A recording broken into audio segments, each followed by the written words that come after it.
नमस्कार, जीएस जिला में स्वागत है आप लोगों का। उम्मीद है आप स्वस्थ और मस्त होंगे। हमने कल एनसीईआरटी क्लास 7 ज्योग्राफी का सेकंड चैप्टर का क्विज किया था। चैप्टर का नाम था हमारी पृथ्वी के अंदर। तो चलिए आज उस क्विज का सॉल्यूशन देख लेते हैं। हमारा पहला प्रश्न था उच्च ताप एवं दाब के कारण कौन सी सेल कायांतरित सेल में परिवर्तित हो सकती है। उच्च ताप एवं दाब के कारण इन चारों में से कौन सी सेल है जो कायांतरित सेल में परिवर्तित हो जाती है। ऑप्शन ए है आग्नेय सेल, ऑप्शन बी है अवसादी सेल, ऑप्शन सी है दोनों सेल है, ऑप्शन डी है इनमें से कोई नहीं। ऑप्शन सी सही होगा, दोनों सेलें। उच्च ताप एवं दाब के कारण आग्नेय सेल और अवसादी सेल ये दोनों सेलें कायांतरित सेल में परिवर्तित हो जाती हैं। प्रश्न संख्या दूसरा जो क्विज वाला कल वीडियो मैंने डाला था उसमें कुछ फॉल्ट हो गया था मेरी तरफ से। मैंने एक ही ऑप्शन 2 बार दे दिया था। ऑप्शन बी को भी सी पर कर दिया था। ऑप्शन बी और सी दोनों सेम था। तो प्रश्न संख्या दूसरा का जो नंबर है वो सबको मिलेगा। ये मेरी फॉल्ट थी, तो किसी का गलत भी हुआ होगा तो उसको पूरा नंबर 1 नंबर दे दिया जाएगा। प्रश्न संख्या दूसरा है निम्नलिखित में से कौन सी अवसादी चट्टानों की विशेषता है। इन तीनों में से अवसादी चट्टान की विशेषता कौन कौन सी है वो पूछ रहा है। पहला है अवसादी सेलों का निर्माण विभिन्न प्रकार के सेल अवसादों के निक्षेपण के द्वारा होता है। दूसरा है इन सेलों में जीवाश्म होने की कोई संभावना नहीं होती है। तीसरा है ये सेलें अपेक्षाकृत कम कठोर होती हैं। ऑप्शन ए है केवल 1 और 2, ऑप्शन बी है केवल 2 और 3, ऑप्शन सी है केवल 1 और 3, ऑप्शन डी है 1, 2 और 3। ऑप्शन सी सही होगा, 1 और 3। इन जो 3 कथन है इन तीनों कथनों में से 1 और 3 सही है। अवसादी सेलों का निर्माण विभिन्न प्रकार के सेल अवसादों के निक्षेपण के द्वारा होता है। निक्षेपण मतलब एक स्थान से दूसरे स्थान को ले जाना। जैसे अवसादी सेल कहते किसे छोटे छोटे जब छोटे छोटे टुकड़ों में पत्थर जब चट्टान छोटे छोटे टुकड़ों में विभाजित होते हैं किसी भी तरह से, या तो आपस में टकरा कर या चट्टा कर किसी भी तरह से, जब सेल छोटे छोटे टुकड़ों में विभाजित हो जाते हैं और वो हवा या जल के द्वारा दूसरे स्थान पर बहा कर या हवा के द्वारा उड़ा कर लेकर चला जाता है, हवा या पानी के द्वारा चले जाते हैं, तो उस जगह पे जाकर वह कठोर परत का निर्माण करते हैं जिसे अवसादी सेल कहते हैं। और उस निक्षेपण को जो हवा या पानी के द्वारा जो सेल के छोटे छोटे टुकड़े एक स्थान से दूसरे स्थान तक जाकर जमा होते हैं उसे अवसाद कहते हैं। और वही जब कठोर परत बन जाता है तो उसे अवसादी सेल कहते हैं। तो ये सही है। दूसरा है इन सेलों में जीवाश्म होने की कोई संभावना नहीं होती है, ये गलत है। अवसादी सेल में जीवाश्म होते हैं। अवसादी सेल में जीवाश्म पाए जाते हैं। जीवाश्म मतलब पेड़ पौधे या जंतुओं के अवशेष। ऑप्शन तीसरा है ये सेलें अपेक्षाकृत कम कठोर होती हैं, ये सही है। तो ऑप्शन सी सही होगा इसमें। पहला ऑप्शन और तीसरा ऑप्शन सही है, दूसरा ऑप्शन गलत है क्योंकि जीवाश्म अवसादी सेल में पाए जाते हैं। प्रश्न संख्या तीसरा है सूची 1 को सूची सेकंड से सुमेलित करना है। सूची 1 में सेल दिए हुए हैं और सूची सेकंड में उसका उदाहरण दिया गया है कि अग्नेय सेल का उदाहरण क्या है, अवसादी सेल का उदाहरण क्या है और केंद्रित सेल का उदाहरण क्या है, ये आपको मिलान करना है। इसमें ऑप्शन डी सही है। ऑप्शन डी सही है। तीसरा का अंतर्भेदी आग्नेय सेल ए का तीसरा सही है, ग्रेनाइट। अंतर्भेदी आग्नेय सेल का उदाहरण है ग्रेनाइट। बहिर्भेदी आग्नेय सेल का उदाहरण है बेसाल्ट, दूसरा होगा। और अवसादी सेल का उदाहरण है चूना पत्थर। और केंद्रित सेल का उदाहरण है स्लेट।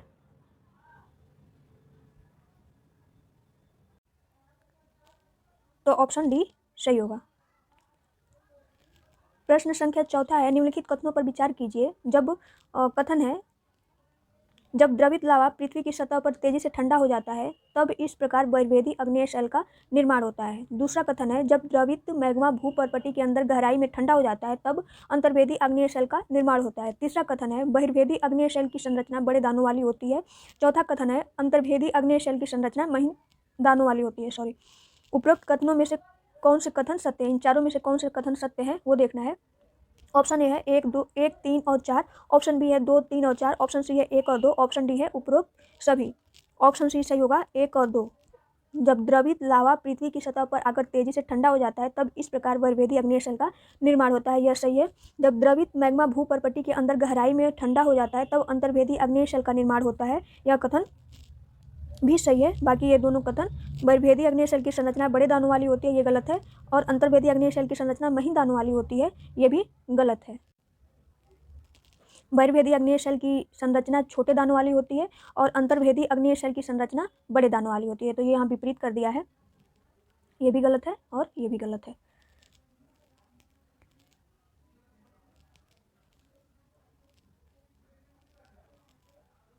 प्रश्न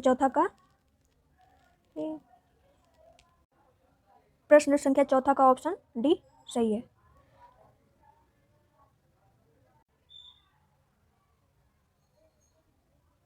प्रश्न संख्या 5वां है, पृथ्वी के कुल आयतन में सबसे अधिक हिस्सा किस परत का है? पृथ्वी के कुल आयतन में सबसे अधिक हिस्सा किस परत का है? ऑप्शन ए है क्रोड, ऑप्शन बी है पर्पटी क्रस्ट, ऑप्शन सी है मेंटल, ऑप्शन डी है तीनों परतों का आयतन बराबर है। ऑप्शन सी सही होगा मेंटल। पृथ्वी के कुल आयतन में सबसे अधिक मेंटल का हिस्सा है, इसका जो प्रतिशत है वह 84% है। पृथ्वी के कुल आयतन में 84% हिस्सा मेंटल का है।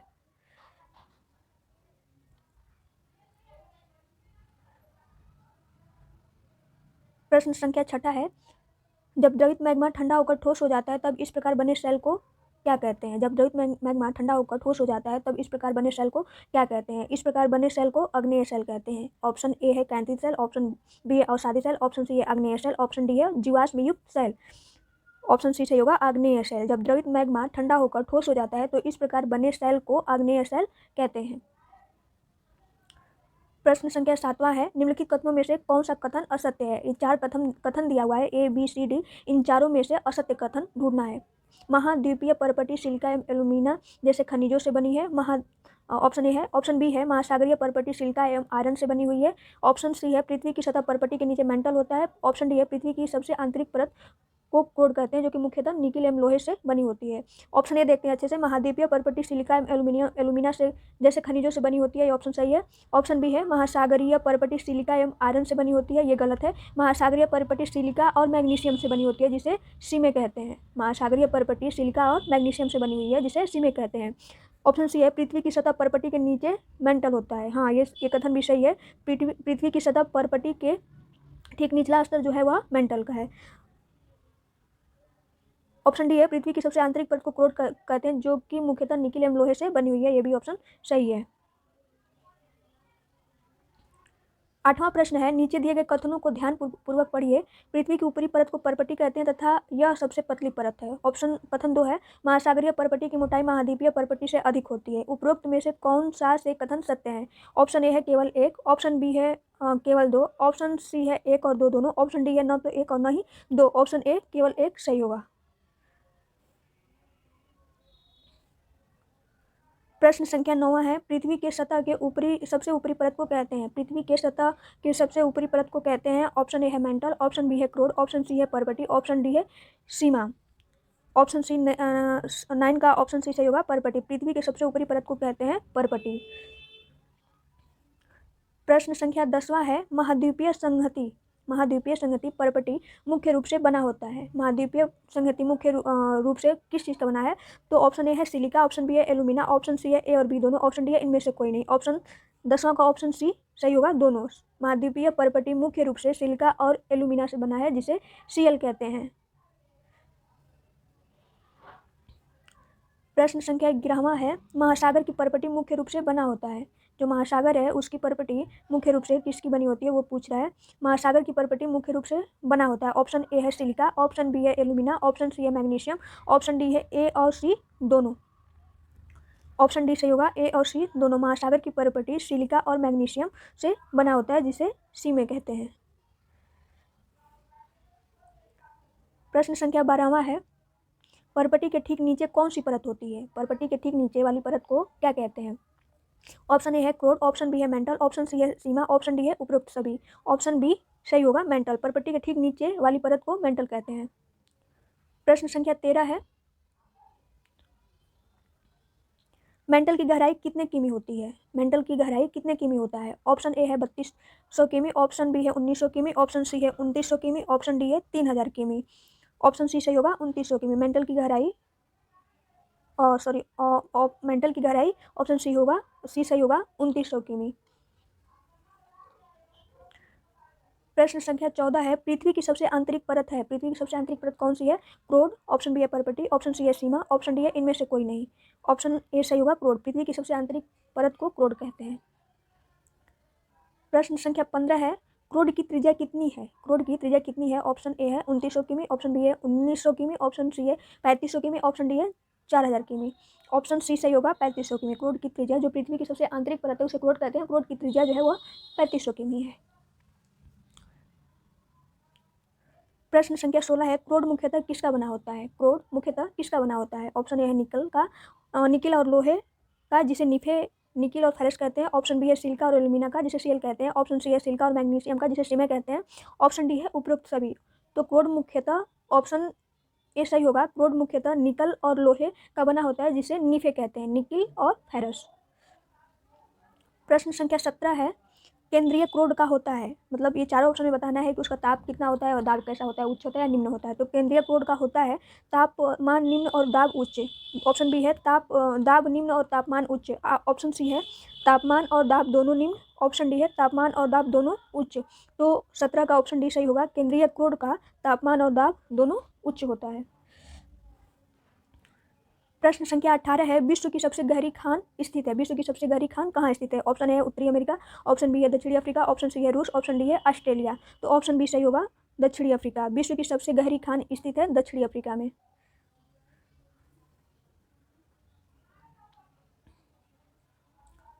प्रश्न संख्या 19 है, पृथ्वी के केंद्र तक पहुंचने के लिए समुद्र की सतह पर कितने किमी तक खोदना पड़ेगा? पृथ्वी के केंद्र तक पहुंचने के लिए समुद्र की सतह पर इन चारों में से कितने किमी खोदना पड़ेगा? ऑप्शन ए है 6000 किमी, ऑप्शन बी है 5000 किमी, ऑप्शन सी है 4000 किमी, ऑप्शन डी है 7000 किमी। ऑप्शन ए सही होगा 6000 किमी। पृथ्वी के केंद्र तक पहुंचने के लिए समुद्र की सतह पर 6000 किमी गहराई तक खोदना पड़ेगा, जो कि वर्तमान में बिल्कुल असंभव है, नामुमकिन है।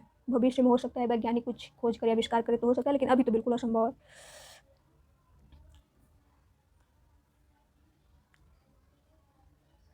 प्रश्न संख्या 20 है, पृथ्वी के आयतन के कितने प्रतिशत भाग पर्पटी है? ऑप्शन ए है 1%, ऑप्शन बी है 2%, ऑप्शन सी है 3%, ऑप्शन 4 है, ऑप्शन डी है 4%। ऑप्शन ए सही होगा 1%। पृथ्वी के आयतन का 1% भाग पर्पटी है।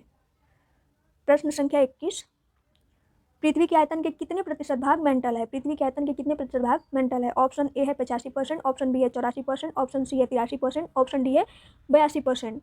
ऑप्शन बी सही होगा, बी सही होगा 84%। पृथ्वी के आयतन का 84% हिस्सा मेंटल है।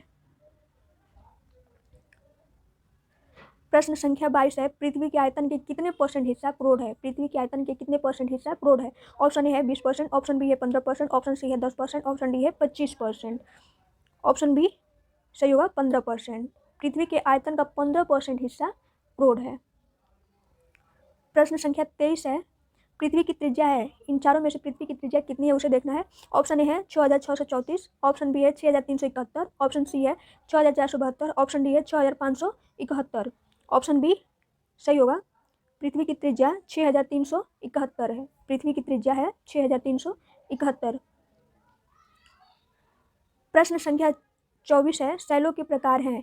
ये 4 ऑप्शन दिया है और पूछ रहा है कि इनमें से कौन सेल के प्रकार हैं। ऑप्शन ए है अग्नेय इग्नियस सेल, ऑप्शन बी है अवसादी सेडिमेंट्री सेल, ऑप्शन सी है कयांत्रित मेटामॉर्फिक सेल, ऑप्शन डी है उपरोक्त सभी। ऑप्शन डी सही होगा, उपरोक्त सभी सेलों के प्रकार हैं। प्रश्न संख्या 25 है, सेल कितने प्रकार के होते हैं? ऑप्शन ए है 4, ऑप्शन बी है 3, ऑप्शन सी है 5, ऑप्शन डी है 2। ऑप्शन बी सही होगा 3। सेल 3 प्रकार के होते हैं, अग्नेय सेल, अवसादी सेल और कयांत्रित सेल। प्रश्न संख्या 26 है, पर्पटी होती है। ऑप्शन ए है सबसे पतली परत, ऑप्शन बी है सबसे मोटी परत, ऑप्शन सी है सबसे चौड़ी परत, ऑप्शन डी है इनमें से कोई नहीं। 26 का ये सही होगा, सबसे पतली परत। पर्पटी होती है सबसे पतली परत। प्राथमिक सेल किसे कहते हैं? ऑप्शन ए है अवसादी सेल, ऑप्शन बी है अग्नेय सेल, ऑप्शन सी है कयांत्रित सेल, ऑप्शन डी है उपरोक्त सभी। प्राथमिक सेल किसे कहते हैं? ऑप्शन ए सही होगा, अग्नेय सेल। अग्नेय सेल को प्राथमिक सेल भी कहते हैं। प्रश्न संख्या 28 है, अंतर्भेदी सेल बहिर्भेदी सेल किस सेल के प्रकार है? अंतर्भेदी सेल इन चारों में से किस सेल के प्रकार है? अंतर्भेदी सेल और बहिर्भेदी सेल। ऑप्शन ए है अवसादी सेल, ऑप्शन बी है अग्नेय सेल, ऑप्शन सी है कयांत्रित सेल, ऑप्शन डी है उपरोक्त सभी। ऑप्शन बी सही होगा, अग्नेय सेल। अग्नेय सेल 2 प्रकार का होता है, अंतर्भेदी सेल और बहिर्भेदी सेल।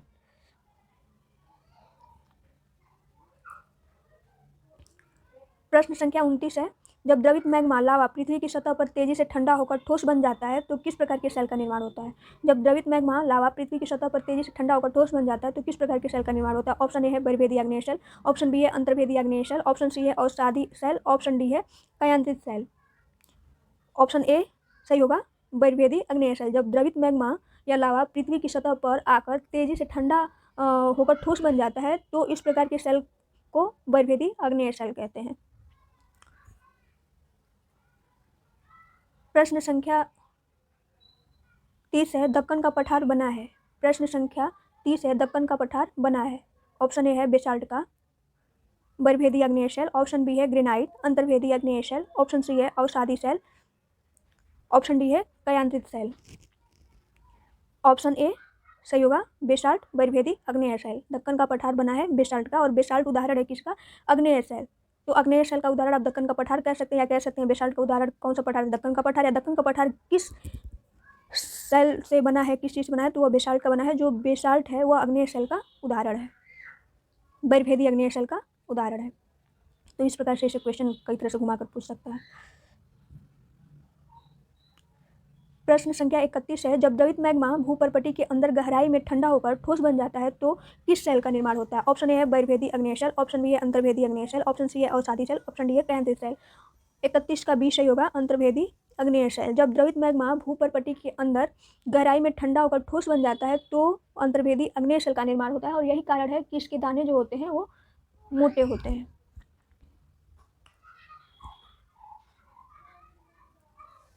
प्रश्न संख्या 32 है, ग्रेनाइट किस सेल का उदाहरण है? ग्रेनाइट किस सेल का उदाहरण है? ऑप्शन ए है बर्फभेदी आग्नेय शैल, ऑप्शन बी है अंतर्भेदी आग्नेय शैल, ऑप्शन सी है अवसादी शैल, ऑप्शन डी है कायांतित शैल। ऑप्शन बी सही होगा अंतर्भेदी आग्नेय शैल। ग्रेनाइट अंतर्भेदी आग्नेय शैल का उदाहरण है। प्रश्न संख्या 23 है, लेई मसालों तथा दानों का चूर्ण बनाने के लिए जिन अपघर्षण पत्थरों का उपयोग होता है वो किसके बने होते हैं? लेया मसालों के दानों का चूर्ण बनाने के लिए जिन अपघर्षण पत्थरों का उपयोग होता है वे किसके बने होते हैं? ऑप्शन ए है बेसाल्ट बर्फभेदी आग्नेय शैल का, ऑप्शन बी है ग्रेनाइट अंतर्भेदी आग्नेय शैल का, ऑप्शन सी है अवसादी शैल, ऑप्शन डी है कायांतित शैल। ऑप्शन बी सही होगा ग्रेनाइट अंतर्भेदी शैल। लेई या मसालों का तथा दानों का चूर्ण बनाने के लिए जिन अपघर्षण पत्थरों का उपयोग होता है वे ग्रेनाइट से बने होते हैं। ग्रेनाइट जो है अंतर्भेदी आग्नेय शैल का उदाहरण है। प्रश्न संख्या 34 है, जब सेल लुढ़क कर, चटक कर या एक दूसरे से टकराकर छोटे छोटे टुकड़ों में टूटकर हवा या जल द्वारा एक स्थान से दूसरे स्थान पर पहुंचकर कठोर होकर सेल की परत बनाते हैं तो किस सेल का निर्माण होता है? या इसे इस प्रकार छोटे में देखिए कि जब सेल छोटे छोटे टुकड़ों में, चाहे वो टूट कर या लुढ़क कर किसी भी तरह से वो टूट जाते हैं और टूट कर छोटे छोटे टुकड़ों में विभाजित हो जाते हैं, तो हवा या जल के द्वारा एक स्थान से दूसरे स्थान पर विस्थापित हो जाते हैं। तो वो जहाँ विस्थापित होते हैं, जहाँ इकट्ठा होते हैं, उसको अवसाद कहते हैं। और उस कठोर सेल की परत से जो उस कठोर सेल की परत से जो सेल, जिस सेल का निर्माण होता है उसे अवसादी सेल कहते हैं। चलो मैंने प्रश्न में ही आंसर बता दिया, तो ऑप्शन देखना क्या है फिर भी देख लेते हैं। ऑप्शन ए है कायांतित सेल, ऑप्शन बी है अवसादी सेल, ऑप्शन सी है आग्नेय सेल, ऑप्शन डी है जीवाश्म युक्त सेल। ऑप्शन बी सही होगा अवसादी सेल। प्रश्न संख्या 35 है, अवसादी सेल का उदाहरण है इनमें से अवसादी सेल का उदाहरण क्या है? ऑप्शन ए है बलुआ पत्थर, ऑप्शन बी है बेसाल्ट, ऑप्शन सी है ग्रेनाइट, ऑप्शन डी है उपरोक्त सभी। ऑप्शन ए सही होगा बलुआ पत्थर। बलुआ पत्थर अवसादी सेल का उदाहरण है। प्रश्न संख्या 36 है, प्रश्न संख्या 36 है, किन सेलों में जीवाश्म पाए जाते हैं? ऑप्शन ए है कायांतित सेल, ऑप्शन बी है अवसादी सेल, ऑप्शन सी है आग्नेय सेल, ऑप्शन डी है जीवाश्म युक्त सेल। ऑप्शन बी सही होगा अवसादी सेल। अवसादी सेल में जीवाश्म पाए जाते हैं। जीवाश्म मतलब वही वनस्पति और जीवों के अवशेष।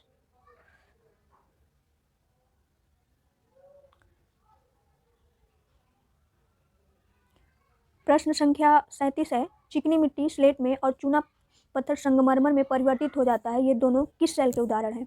चिकनी मिट्टी स्लेट में और चूना पत्थर संगमरमर में परिवर्तित हो जाता है, ये दोनों किस सेल के उदाहरण हैं?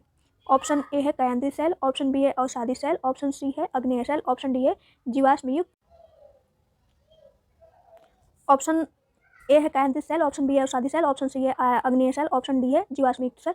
ऑप्शन ए सही होगा कायांतित सेल। चिकनी मिट्टी स्लेट में और चूना पत्थर जब संगमरमर में परिवर्तित हो जाता है तो उसे ये दोनों कायांतित सेल के उदाहरण है। आग्नेय सेल या अवसादी सेल पिघलकर कायांतित सेल में परिवर्तित हो जाते हैं, और ये जो चिकनी मिट्टी स्लेट या चूना पत्थर संगमरमर ये कायांतित सेल के ही उदाहरण है। प्रश्न संख्या 38 है, निश्चित दशाओं में एक प्रकार की सेल चक्रीय तरीके से एक दूसरे में परिवर्तित हो जाते हैं, एक सेल से दूसरे सेल में परिवर्तन को कहते हैं। ऑप्शन ए है जीवाश्म, ऑप्शन बी है सेल चक्र, ऑप्शन सी है ए और बी दोनों, ऑप्शन डी है इनमें से कोई नहीं। ऑप्शन बी सही होगा सेल चक्र।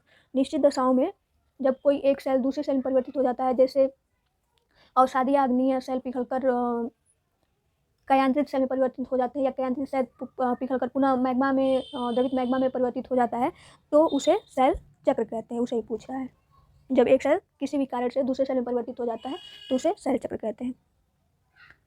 प्रश्न संख्या 39 है, अत्यधिक ताप और दाब के कारण कायांतित सेल पुनः पिघलकर बन जाता है। अत्यधिक ताप और दाब के कारण कायांतित सेल पुनः पिघलकर बन जाता है। ऑप्शन ए है अवसादी सेल, ऑप्शन बी है आग्नेय सेल, ऑप्शन सी है जीवाश्म युक्त सेल, ऑप्शन डी है द्रवित मैग्मा। ऑप्शन डी सही होगा द्रवित मैग्मा। प्रश्न संख्या 40 है, सोना, पेट्रोलियम और कोयला किसके उदाहरण है? ऑप्शन ए सेल का, ऑप्शन बी है खनिज का, ऑप्शन सी है जीवाश्म का, ऑप्शन बी खनिज सही होगा। सोना, पेट्रोलियम और कोयला खनिज के उदाहरण है। उम्मीद है आप लोगों को ये वीडियो अच्छी लगी, और वीडियो अच्छी लगी है, मेरा काम है, मेरी मेहनत अच्छी लग रही है, तो प्लीज़ वीडियो को लाइक कर दिया करिए, शेयर कर दिया करिए और चैनल को सब्सक्राइब कर लीजिए। धन्यवाद, नमस्कार, जय हिंद।